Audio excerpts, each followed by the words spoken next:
जय हिंद दोस्तों। स्वागत है आपका अपने यूट्यूब चैनल ओनली डिक्टेशन में। हिंदी एडिटोरियल डिक्टेशन 80 वर्ड्स पर मिनट शुरू होगी 3 सेकंड बाद। देश में राजनीतिक गठबंधनों का बनना और बिखरना कोई नई बात नहीं है। विडंबना यह है कि महज चुनाव की चुनौतियों का सामना करने के मकसद से इस तरह के साथ कई बार तात्कालिक नफ़ा नुकसान के गठजोड़ साबित होते हैं। कुछ समय पहले जब कांग्रेस और कई अन्य विपक्षी दलों को साथ मिलाकर इंडिया नाम से एक समूह का गठन किया गया था, तब लगा था कि भाजपा के नेतृत्व वाले राष्ट्रीय जनतांत्रिक गठबंधन को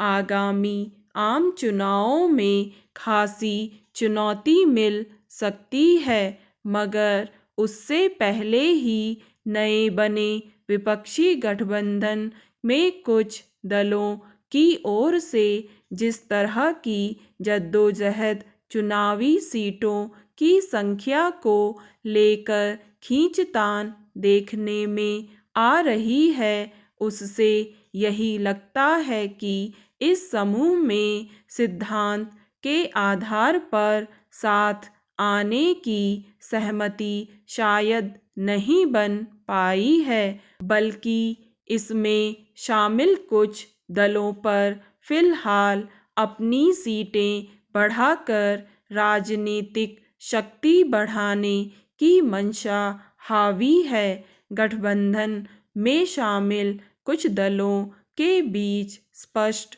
मतभेद और दूरी के संकेत तब सामने आए जब बुधवार को तृणमूल कांग्रेस की शीर्ष नेता ममता बनर्जी ने बंगाल में सभी सीटों पर अकेले चुनाव लड़ने की घोषणा कर दी, तो दूसरी ओर पंजाब में आम आदमी पार्टी ने भी यही राग दोहराया।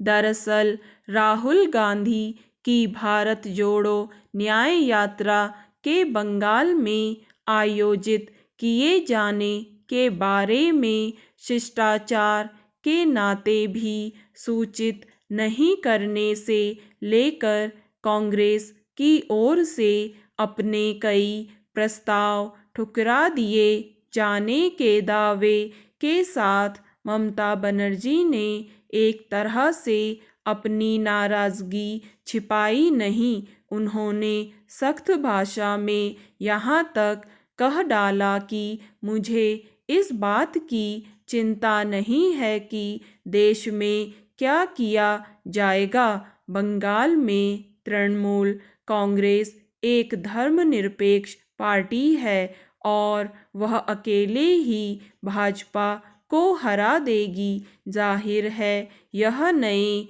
बने विपक्षी गठबंधन इंडिया के लिए एक तरह से झटका है, क्योंकि देश की राजनीति में ममता बनर्जी का अपना एक प्रभाव रहा है और अब वे विपक्ष की राजनीति के लिए एक महत्वपूर्ण कड़ी मानी जाती हैं। शायद यही वजह है कि उनके ताज़ा रुख और उससे जुड़ी आशंकाओं के सामने आते ही कांग्रेस सहित विपक्ष के कई अहम नेताओं की ओर से ममता बनर्जी और तृणमूल कांग्रेस को गठबंधन का महत्वपूर्ण हिस्सा बताते हुए इस मसले का